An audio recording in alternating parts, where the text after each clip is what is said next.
Hello everyone and welcome to this week's episode of the Aftermath series. Let us waste no time at all and dive right into this week's episode of Critical Role. And let me just start by saying that this episode may actually be one of my all-time favorites of this campaign. While it was relatively straightforward, I feel like everyone was at the top of their game and just everything that happened in this episode was so amazing.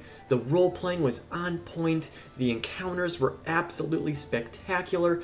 I was anxious and on the edge of my seat the entire time. Just overall such a phenomenal performance by everyone who participated last night. Even Laura Bailey, who was sick at home, she was still throwing in her little 2 cents and doing rolls on the side as she was texting Travis. I just absolutely loved last night's episode. But now let's get into it a little bit. We did start off with the party taking their long rest, which thankfully went without a hitch. But we did get a few nice conversations between the people that were taking watch, starting off with Nat and Yasha, who were sort of talking about how they felt about what was going to be happening next.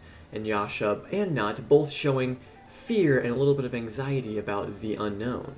And then Nat also did end up dropping the fact that Caleb killed his family, which Yasha did not know of yet, which led to a funny conversation about figures of speech. Just a hilarious clash of two very different personalities. But with Nat's anxiety and fearfulness showing in this conversation, it sort of did foreshadow what was to come later on in the episode.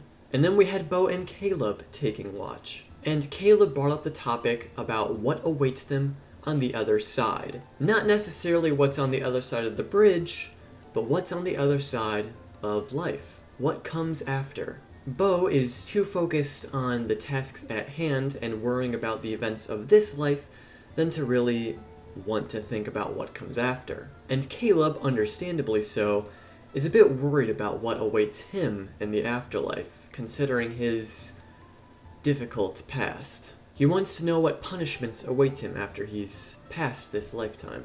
And Bo doing her best to reassure him, basically saying that, well, she'll probably join him in that hellish afterlife. But then Caleb also expressed his thoughts on not being reunited with Yeza. Now for Caleb, Nat was the first person that Caleb really formed a bond with after escaping the asylum. Nat was the first person Caleb could feel that he could call family once again. But now that Nat and Yeza have been reunited, Caleb is a bit jealous and feels like he's being pushed to the side and almost forgotten. But a bond such as the one that was formed between Nat and Caleb is not easily broken, and I don't think Caleb should worry at all. And if he really does feel so strongly about it, he might as well open up the conversation with Nat herself and see what she thinks about it. And then after Bo and Caleb's watch, we had Ford and Clay, where they sort of talked about fear and bringing the Wild Mother into such a dark and dangerous place. Clay had said that he always smiles in the face of fear. It sort of helps him deal with everything that's happening. And Ford also expressed that he is also very much afraid and is intrigued by Clay's way of dealing with it. And Clay, as always, looking on the bright side, he believes that they are sent here for a reason, that this is part of their destiny to help this place see the warmth and light of day once again through the Wild Mother. And well, let's hope Clay's optimism holds through until the end of this dangerous dungeon crawl. And now we move on to the first amazing encounter of this episode, crossing the bridge with the voices coming from the gibbering mouther just below, hidden away by the darkness. And this was extremely stressful, especially for me because I am super afraid of heights. And even though you can't see below you, just seeing the darkness, you don't know how far it goes, which would make it even worse. So I was on the same boat as Nat when she was freaking out and saying she couldn't do this.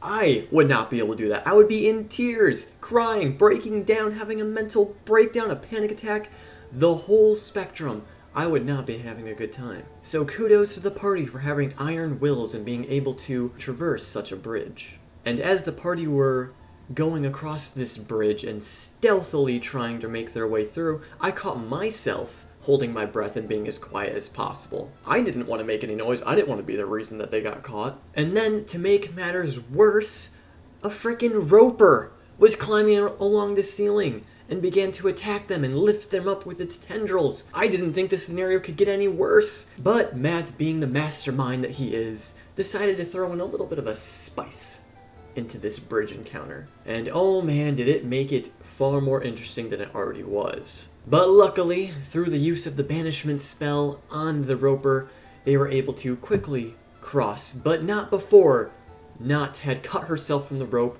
and went forward due to this panic she was having, which then caused her to be influenced by such voices and leap over the edge into the gibbering mouther. But Jester saves the day once again and uses Dimension Door to jump down and zip Not back to safety.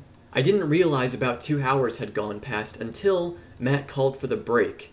That whole bridge sequence actually took quite a long time, but it felt like it went by in minutes, just because of how anxious I was during the whole thing. I couldn't think about something as trivial as time. Then the party moved into the final encounter of this episode, a very cleverly constructed encounter. Again, Matt's genius really showed in this episode.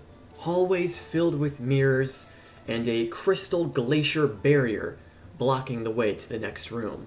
But before they could deal with that, Clay spoke to the dead through this angelic skull that they had acquired before they entered this dungeon. This angel revealed that they were containing the Laughing Hand, or the Undying Chosen, a powerful and evil entity that is sealed within this dungeon, and I can only assume Oban wants to release it. Now, we don't know much else about this entity other than the titles that this angel gave it. I'm wondering if it could relate to one of the 2 avatars that we still don't know of. We do know of Uk'otoa, but then there is also a bird and a worm avatar. But again, we're probably just going to have to wait until the party meets up with Oban to find out more. But now, back to this hallway of mirrors. Eventually, a few members of the party were pulled into these mirrors by reflections of themselves, evil reflections. And after a brief battle of Ford, Yasha, and Clay battling their evil selves on this flip reality, the party was once again reunited on the real reality. And now that the party was all back together again, they had to figure out how to get past this crystal glacier barrier. Now, with this barrier, there is a copper frame with vase shapes embedded into it that were hollowed on the other side. Now, we weren't really sure what the nature of these vase shapes were. They tried tapping them, and every time they tapped them, Matt made a hum sound. Now, it just seemed innocent at first. He was just making a sound effect for when they did it. But after they had tapped a few, Marisha had noticed that Matt was changing the tone of his hum for each different vase shape that they were tapping, which was an absolutely brilliant catch by Marisha, and also amazingly crafted by Matthew. All of these vase shapes made a different tone, and thank goodness, at the very beginning of this dungeon crawl, where all of the statues were, Jester listened closely to the statues and she could hear a song being sung. And so, remembering this song, she tapped these copper vases to the tune that she heard, and lo and behold, the barrier opened. Thank goodness she listened to those angel statues at the beginning, or else I don't know what the party would have done. And again, what a brilliant catch by Marisha. The party then entered past this barrier and took this dagger that Clay had acquired in the mirror realm and placed it into the statue of this angel that resided in the next room. Once the dagger was placed, blood began streaming down the face of the statue, which then opened up another door that led farther into the dungeon. And that's the cliffhanger we're left off until next week. Again, overall, I think this is one of my more favorite episodes of this campaign. It was relatively straightforward, but just the encounters that Matt crafted in this episode were so amazing and intricate and well thought out. And everyone just had such great RP moments, and everyone was just on point. I just absolutely loved every moment of it. But with each passing episode, we are getting closer and closer to finding Oban, and hopefully getting more answers than questions. But with all of that being said, we are going to wrap up Let me know all of your thoughts, feelings, and emotions during this episode. I hope you all have a fantastic rest of your weekend, and I will see you all next week.